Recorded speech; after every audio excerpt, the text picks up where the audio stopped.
You need a guy like Zohran. You need a guy like Zohran. You need a fighter. And my God, are they doing everything they can now in the last round, because he's become a real threat to the established order and the comfortable corruption that they want in business as usual politics, that they're trying to rat him as aggressively as possible.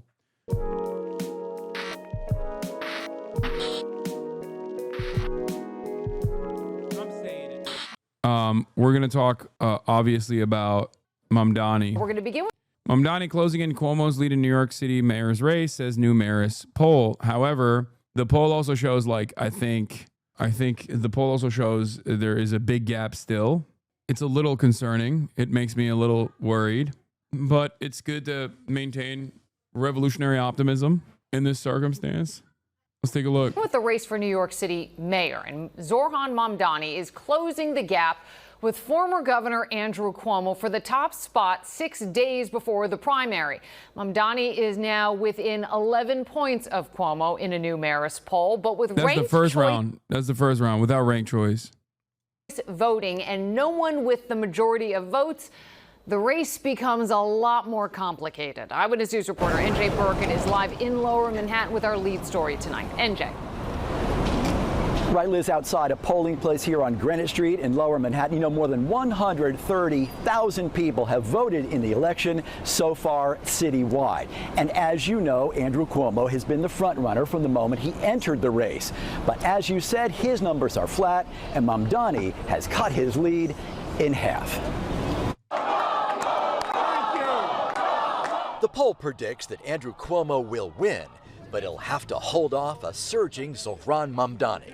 We continue to be within 10 points. We continue to be on the verge of a single-digit race. The 33-year-old socialist assemblyman from Queens is closing the gap. In a poll of likely Democratic primary voters, none of the candidates has the 50% needed to win outright. Andrew Cuomo is first with 38%, followed by Mamdani with 27%, and Comptroller Brad Lander and Council Speaker Adrian Adams each with 7%. 11% are undecided. The poll predicts that Cuomo beats Mamdani in the 7th round, 55% to 45%. Lee Miringoff conducted the poll for the Marist Institute. Cuomo is in front, but it's not a solid, locked-in kind of number for him. Voters were also asked whether the city's next mayor should oppose President Trump. 72% said yes, 26% preferred compromising with the administration. All of the Democratic candidates are vowing to push back. Lander with his arrest. What New York City needs right now is a mayor, is a leader who will stand up and protect New Yorkers. Cuomo with his TV ads. Trump's coming for New York. Who do you think can... I got hopium for you. Polls were wrong about Eric Adams' win by 9.5%. Turnout is nearly double from last year's with early voting numbers. The polls conducted aren't contacting Muslim voters over 45, who he's been doing hella outreach with. Most important, we need more people to knock on doors for get out the vote. Absolutely. Oh, man. Oh, man. Oh, baby. If Mamdani doesn't win, I'm not sure the American public can be saved because you can't run a race better than him. I'm going to be honest with you. Even if he wins, I don't know if the American public can be saved, but at least he's a beacon of hope. A really necessary hope. Like, allow me to put my lib cap on for a brief moment and say that even if you are a liberal right now and you're scared of socialism, scared of like the scary brown guy, you can't deny that he is exactly the momentum that the Democratic Party needs. A real fighter who is young, who is charismatic, who is going to actually routinely make a big fuss about Donald Trump. He's going to do right by his constituents. He's not going to be beholden to corporate interests. This is exactly the type of guy you need. It doesn't always have to be a white dude, okay? I know many liberals are so used to voting for the same names that they've seen over and over again, and they think that spells stability, and stability is what we need right now. But Zohran Mamdani is exactly the type of candidate that represents broad, popular ideas that you all want implemented. And while he's young, okay, his lack of experience means that he is less corrupted by the very same forces that cause you to vote for these old douchebags who don't do anything for you and have calcified their support in their real corporate benefactors who only defend their real constituents, not you, not the average voter, but instead the real estate lobby and all these other special interest groups, whether it be DoorDash or numerous other expensive campaign contributors. Okay. It's also obviously insane that there are New Yorkers out there who would rather vote for a cop rapist. Okay.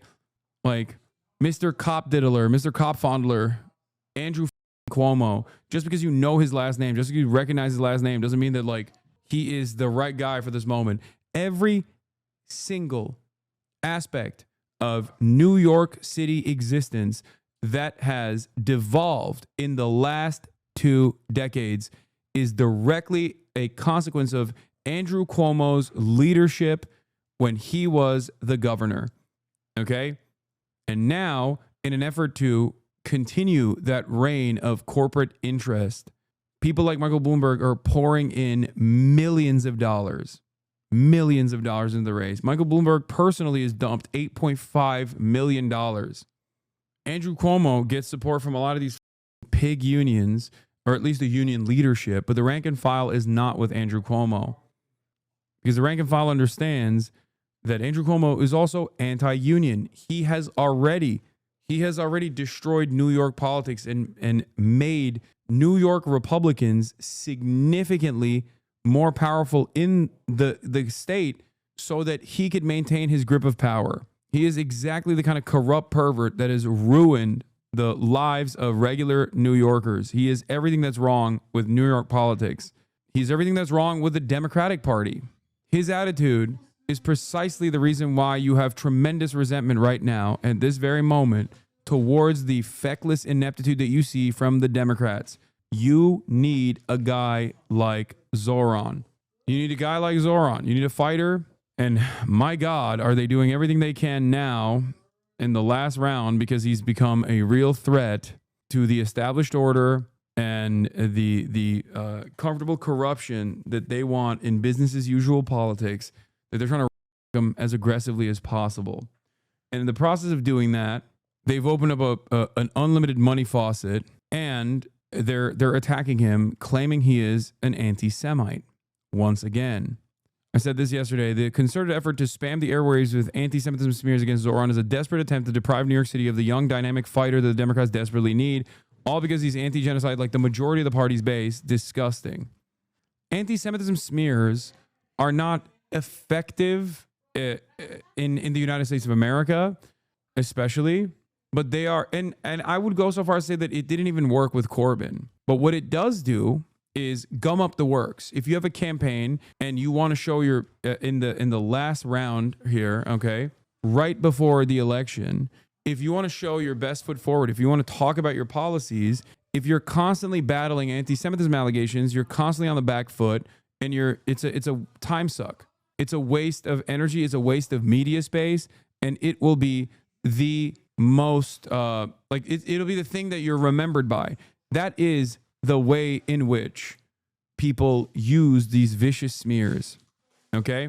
The way this started was when Zohran went on the Bulwark show, which is run by rhinos. It wasn't supposed to be like a heated debate or anything like that.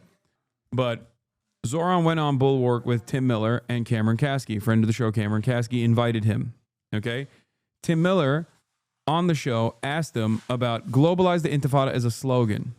And also from the river to the sea, Palestine will be free as a slogan. He said these are scary anti-Semitic slogans. And ya biraz sesi kısın orada ama. Çok bağırıyor. Bilmiyorum. Okay. Tim Miller is a rhino. He's a never Trump Republican, whatever. So his response to that was the exact same response that I've given to these statements, right? He basically said something along the lines of, Intifada is an Arabic word, and that's what's scary about it. Globalize the Intifada means globalize the revolution, globalize the struggle, globalize the rebellion, right? And it's the Arabic, or globalize the uprising. It's the Arabic word for uprising. That's just what it is, and that is the reason why. That is the reason why the Holocaust Museum in the past, when describing the Warsaw Ghetto Uprising, when they translated to Arabic on their pages, called it the Warsaw Ghetto Intifada. Now, of course, the Holocaust Museum, which is so, what I'm about to describe to you is so disgusting in general, but the Holocaust Museum doesn't just educate people on the Holocaust. The Holocaust Museum's primary function now, beyond educating people on the Holocaust and the depravity of mankind and the banality of evil and how we got here, outside of that function, the Holocaust Museum also serves a secondary, perhaps more important role right now, which is to defend Israel. So the Holocaust Museum, somewhere along the way, I believe in like 2024, in the month of March 2024, after pressure from Zionist groups, changed the interpretation. The Arabic interpretation on their website used to say Warsaw Ghetto Intifada. They changed it to a different name. Ironically enough, the name that they changed it to is also is now even more radical. It's the name Hamas uses as well. But most people don't know that. Okay, most people are unfamiliar with that, so they changed it to a different Arabic name after they received pressure. Yeah, Mokawama. I'm not saying that correctly, but it means resistance, which is the M in Hamas. Okay, Mukawama. Harakat al-Mukawama al-Islamiyya is the full name of Hamas. Hamas is an acronym, for those of you who don't know. Okay, Harakat means movement, al-Mukawama al-Islamiyya, which means the Islamic resistance movement. Hamas is an acronym, for people that don't know. Okay, so ironically enough, the Holocaust Museum literally changed it to seemingly a more radical interpretation. But the real reason why they did it is because people are just scared of Arabic words. But it's so difficult to have this conversation.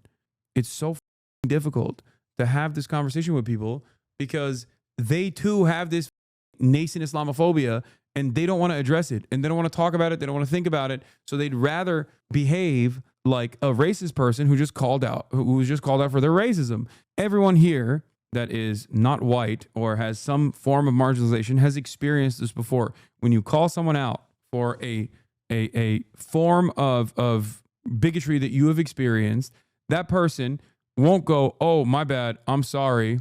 Let me check myself." They'll turn around and double down and be like, "You're the asshole for even, bringing this up. You're the real villain for calling me a racist, not me for being racist. You're the villain for calling me a racist." This is how Islamophobia works. It's so prominent. It's such a prominent fixture of modern American politics that, you can go on The View and have a bunch of dumb run around talking about how in Iran, women are not educated. And after all of those pathetic smears that really went nowhere, a reporter asked Zohran why he doesn't respond more aggressively when someone calls him an anti-Semite. That there's no room for anti-Semitism in this city, in this country. And I've said that because that is something I personally believe. And ultimately, to your question of why not a more visceral reaction, part of it has been colored by the fact that when I speak, especially when I speak with emotion, I am then characterized by those same rivals as being a monster, as being at the gates, language that describes almost a barbarian looking to dismantle civilization. And part of this is the very sad burden of what it means to be the first Muslim candidate to run for mayor, is to deal with dehumanizing language, to deal with a former governor who doesn't even view Muslims as being a part of this city sufficient that he would visit a mosque in the more than 10 years. And it pains me to be called an anti-Semite. It pains me to be painted as if I am somehow in opposition to the very Jewish New Yorkers that I know and love and that are such a key part of this city. And yet I know that when I share that emotion, I continue to face a language as if I am a beast. And it takes a toll to wake up in the morning and read messages that say things like,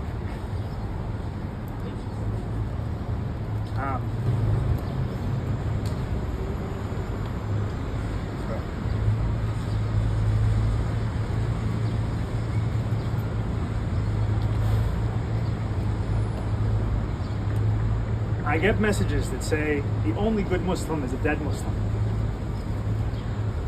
I get threats on my life.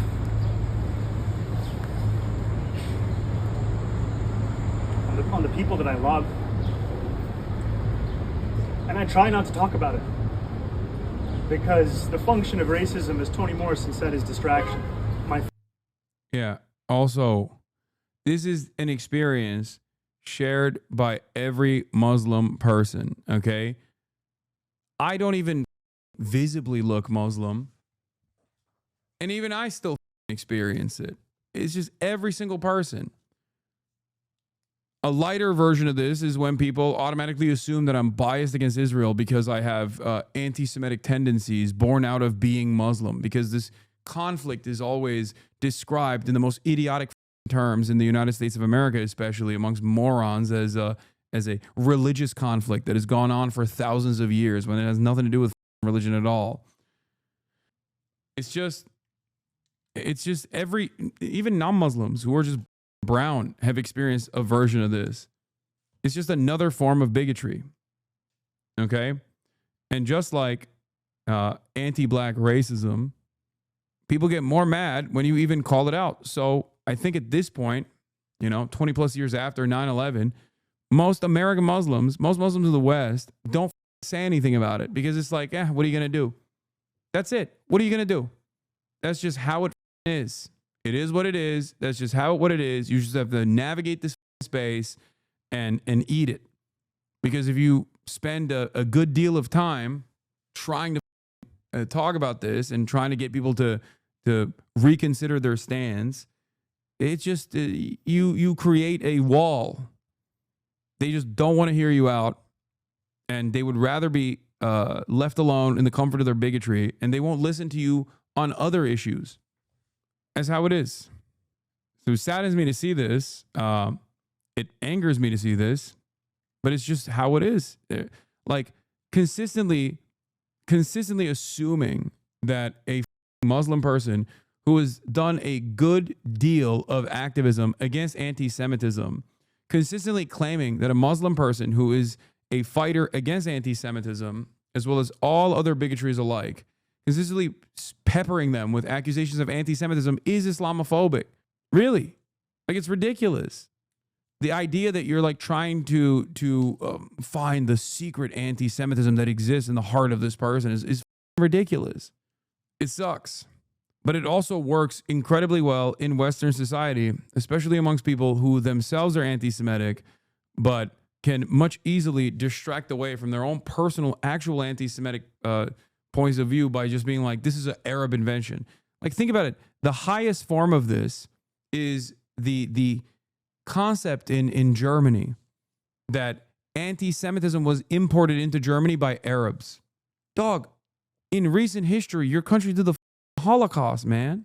What are you talking about? Arabs actually brought in anti-Semitism to Germany. What a laughable, idiotic, cope-induced statement to make. Focus has always been on making this a city that's affordable, on making this a city that every New Yorker sees themselves in. And it takes a toll, because this is a city that every single person deserves to be in. It's a city that we all belong to.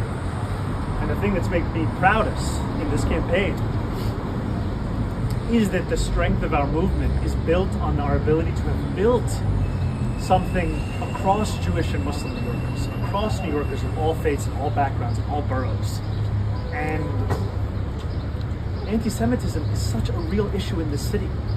And it has been hard to see it weaponized by candidates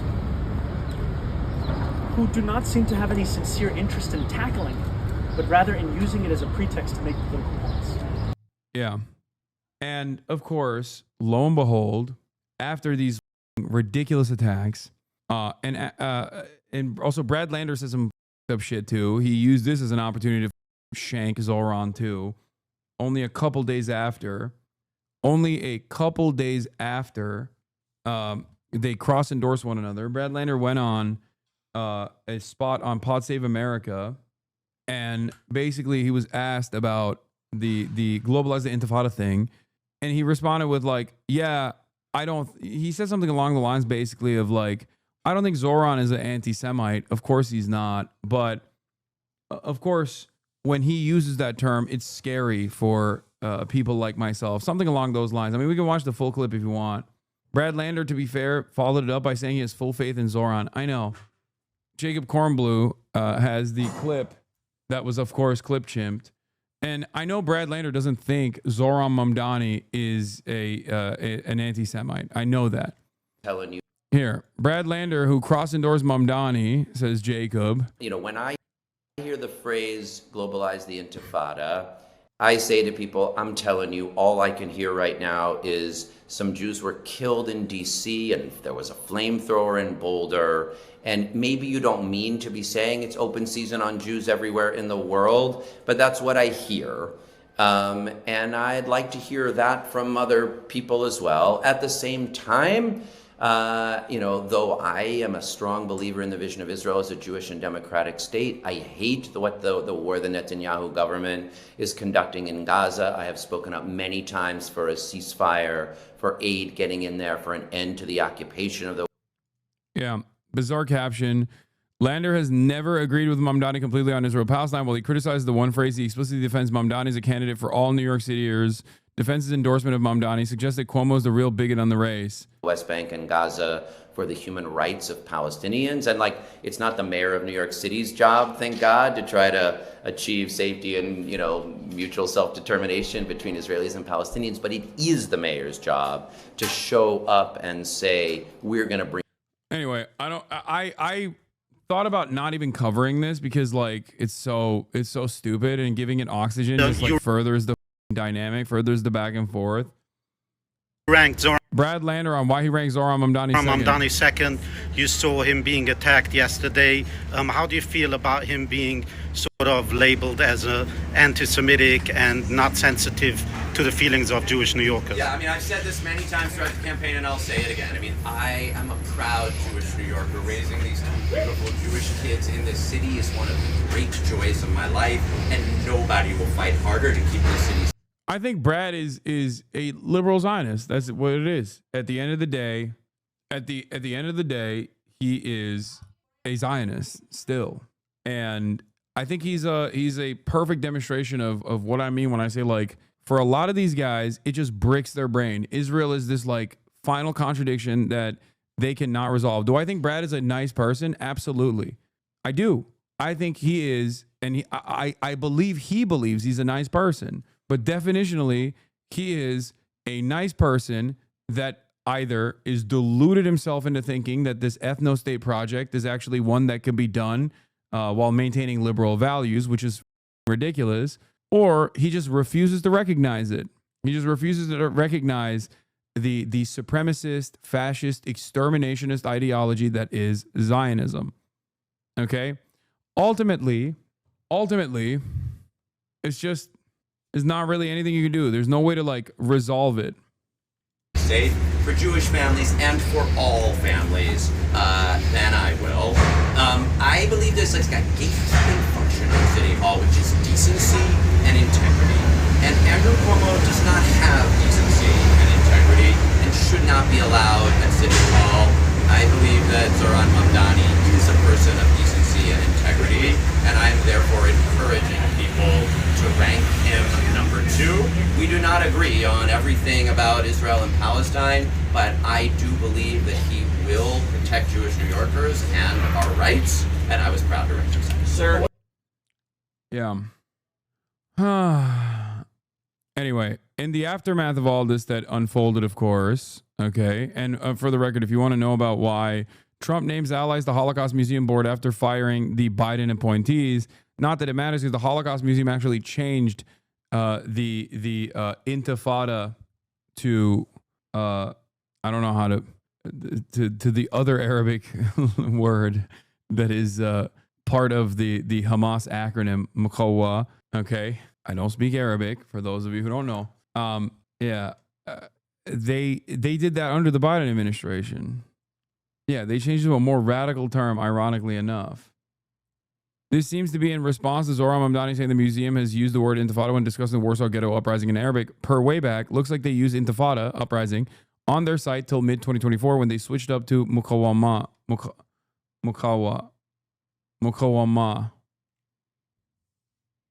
mukawamet, which is wild.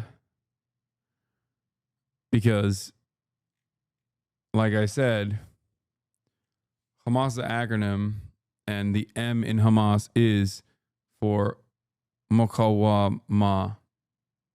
Mukawama. Mukawama. Mukawama. Mukawama. Anyway, Mukawama. Why did Tim Miller even ask that to him, by the way? Did he say that phrase at some point, or did he just want to stir the pot? I think he just wanted to stir the pot. Zohran being peppered with questions about anti-Semitism in Israel despite being ethnically Indian from Uganda, having no connection to any militant Muslim organization is racism. It's no different than badgering a Jewish candidate about dual loyalty.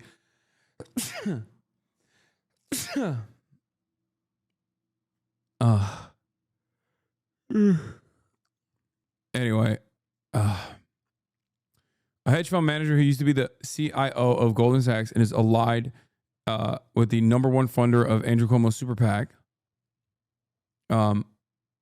Elijah Wiesel, son of renowned Holocaust survivor Elie Wiesel.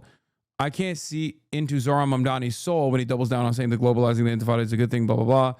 Again, not a lot of motion, right? Not a lot of motion for this stuff.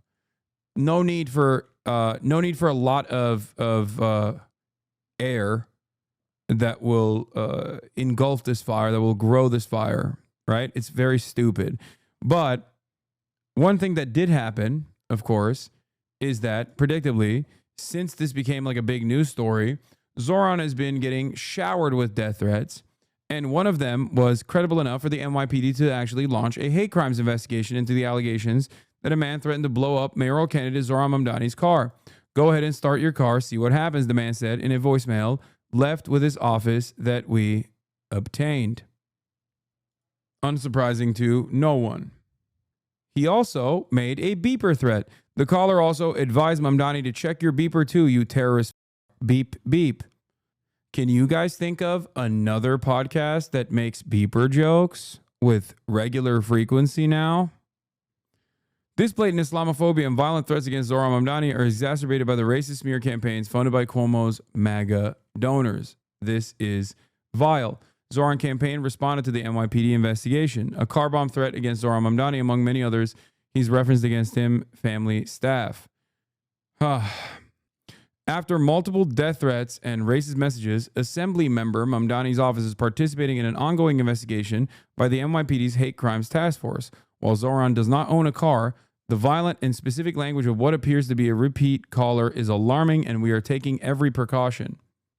While this is a sad reality, it is not surprising after millions of dollars have been spent on dehumanizing Islamophobic rhetoric designed to stoke division and hate.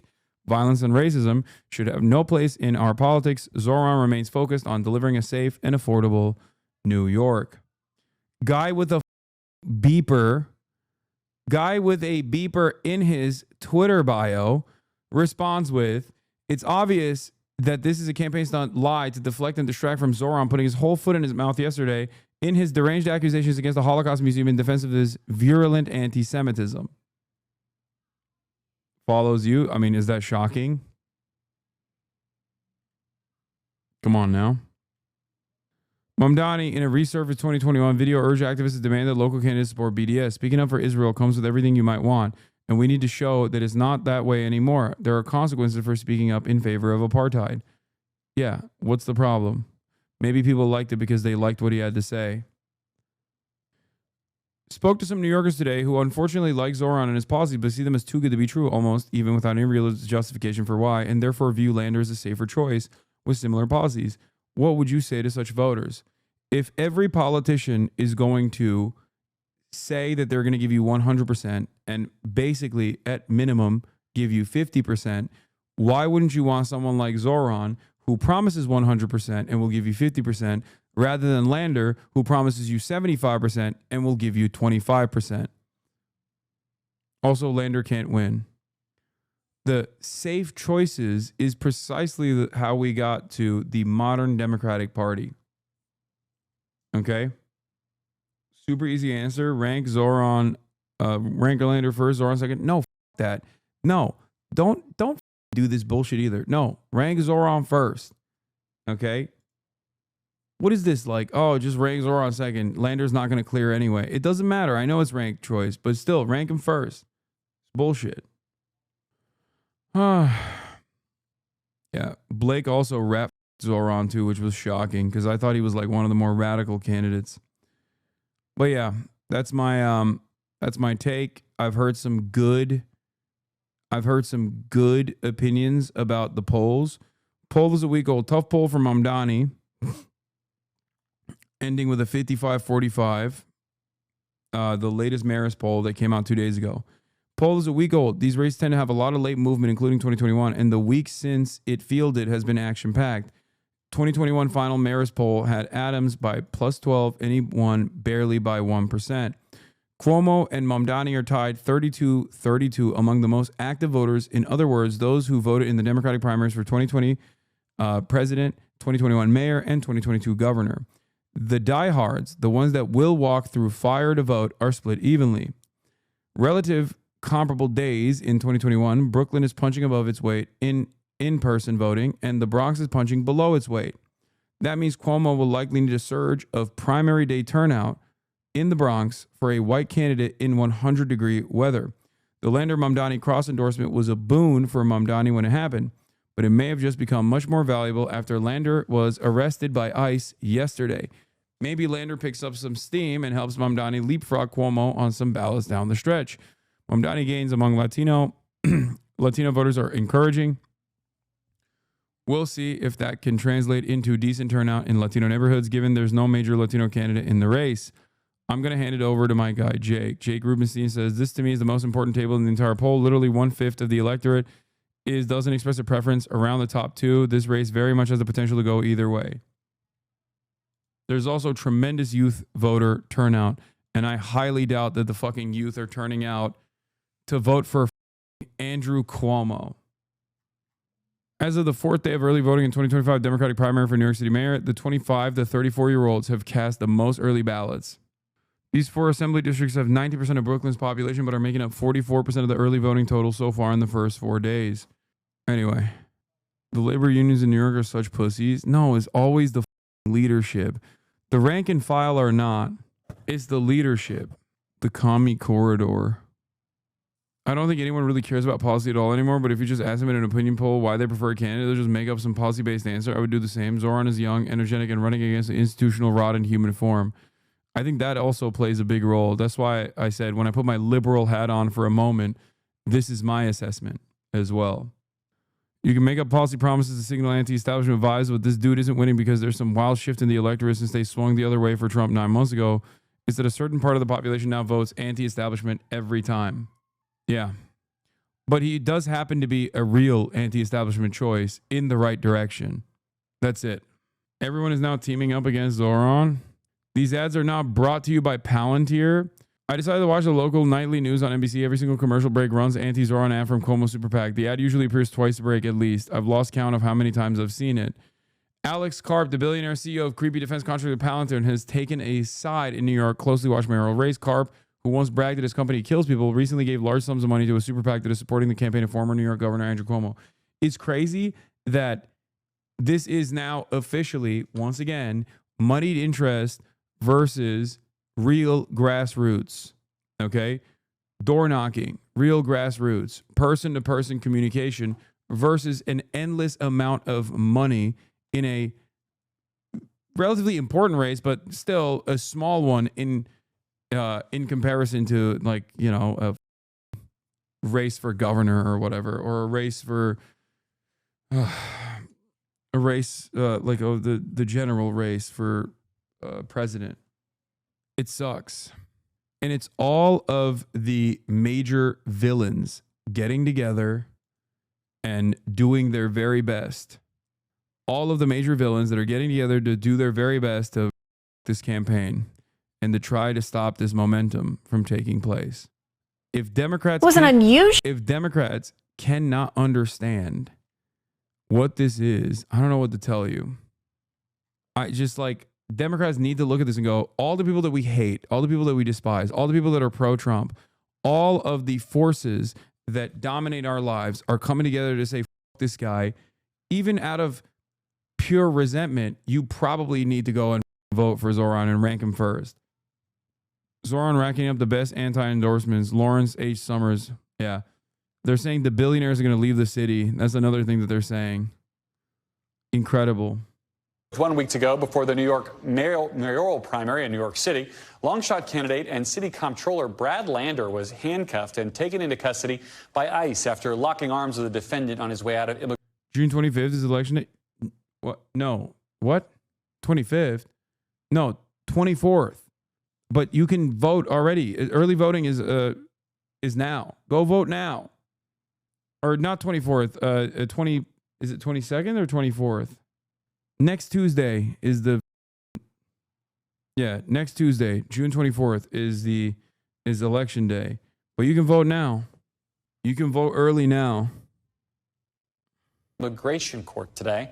The Department of Homeland Security says he was arrested for assaulting law enforcement and impeding a federal officer. And with early voting underway, Lander trails frontrunner and former New York Governor Andrew Cuomo, as well as political newcomer Zohran Mamdani in recent polls. Zohran Mamdani. Mamdani, a 33-year-old state rep and Democratic socialist, took a hit this week when the New York Times editorial board called his agenda, quote, uniquely unsuited to the city's challenges, basically endorsing anybody else. But his campaign got a shot in the arm today with the endorsement of Bernie Sanders. NBC News national political correspondent Steve Kornacki joins us now from the big board with why this race may not actually be over after Tuesday's primary. Steve, I think it's got something to do with ranked choice voting and complicated ballots. Walk us through it. Yeah, and some very unusual laws in New York when it comes to elections. But, yeah, you would think overwhelmingly Democratic city, Democratic primary next week. Whoever wins that, you might as well just call that person his honor or her honor, right? Well, not necessarily because, well, you mentioned it with Mamdani. He's one of the two frontrunners in the polling so far. We'll see if that arrest today of Brad Lander does anything with his poll numbers, if anybody else makes some noise. But all of the attention really lately has been on these two, Cuomo, Mamdani. Now, Mamdani, for the reasons you just mentioned, the reasons that kept the New York Times, for instance, from endorsing him in this primary coming up, he's got some real political baggage. Socialism, far-left views, some inflammatory pronouncements he made. They're being featured. Come on, man. Come on, Kornacki. How the That's weird, bro. That's some weird-ass shit right there. That's weird. That's a weird seasoning that you added on to this. You know what I mean? Calm down, brother. Messed up. Heavily in attack ads right now. If Mamdani were to win the Democratic nomination, there might be some discontent among Democrats, and there certainly might be some vulnerability in a general election. Voters who wouldn't necessarily be sold on him, even if they would ordinarily vote Democratic. On the other hand, Andrew Cuomo, who's been the frontrunner here, he resigned in that sexual harassment scandal as governor back in 2021. He has been dogged by questions about his handling of COVID. It's like, yeah, Zohran Mamdani, he believes that Israel's an apartheid state doing a genocide, which is like, what, 80% of the position of the Democratic Party's base of support, and also wants free buses and a rent freeze, which, again, are incredibly unpopular. These are major weaknesses for Zohran Mamdani. Andrew Cuomo, on the other hand, is a rapist. I wonder if that's a weakness for him, you think? Free buses, rent freeze, and Israel should stop doing a genocide. Versus cop diddler, guy who diddled cops. Yeah. Cop rapist who may have killed your grandparents during COVID. Really hard. Really hard choice here. I don't know. Nursing homes in particular, when he was governor, there was a recent poll that found among Democrats, more than 40% in New York City say they have a negative view of Cuomo. He's got baggage. He's got political liabilities that could plausibly carry over into a general election. And that's where the strange laws in New York come into effect when it comes to these elections. It's basically this. In New York, third parties can nominate candidates who are already major party nominees. So let's play this out. A couple potential scenarios here. So let's say next week, okay, these are the potential general election ballot lines, parties that these candidates could have. Let's say that Andrew Cuomo were to lose the Democratic primary to Zohran Mamdani. So Zohran Mamdani would then be the Democratic candidate. Cuomo couldn't run as the Democratic candidate. In most states, he'd be eliminated. The race would be over. But Cuomo is also going to be the nominee of a party he created called the Fight and Deliver Party. So even if he loses the primary and Mamdani is the Democratic candidate, Cuomo can still run in November as the Fight and Deliver candidate. For that matter, if Cuomo were to win the primary and Mamdani were to lose it, there's a party called the Working Families Party that's already said Democrats should vote for Mamdani in this primary that may well endorse him if he wants to run as their candidate. So he could. My favorite one is Eric Adams, who's running on the End Anti-Semitism Party, which is hilarious because Eric Adams last week did a kick stream with a Holocaust denier. And also, what's her face? What's the lady's name? The bald one? I'm forgetting now. My brain is so busted. Sneeko is Amber Rose. Amber Rose and Sneeko. Yes, you heard that right. Sneeko and Amber Rose. Take another shot at in the general election. There's going to be a Republican nominee, Curtis Sliwa, the current mayor, Eric Adams. He's not running in the Democratic primary, but he's created his own parties. He's running in the general election. There's an independent, too. So really, if this is close. I mean, it's over. The New York mayoral primary is the race. The general election is ridiculous. Look at the general. Like, this is New York City we're talking about. That's why the primary is the actual real race. Unless Mamdani gets somehow wrapped out of winning. Mamdani turn around and try again in the general election? If they want to, Garrett, they've both got vehicles to do so. I'm dizzy now, Steve. Thank you so much for that. And I look. Yeah, Cuomo will definitely run if he's still losing the Dem primary. But do you think Mamdani would run with the Working Families Party? He should.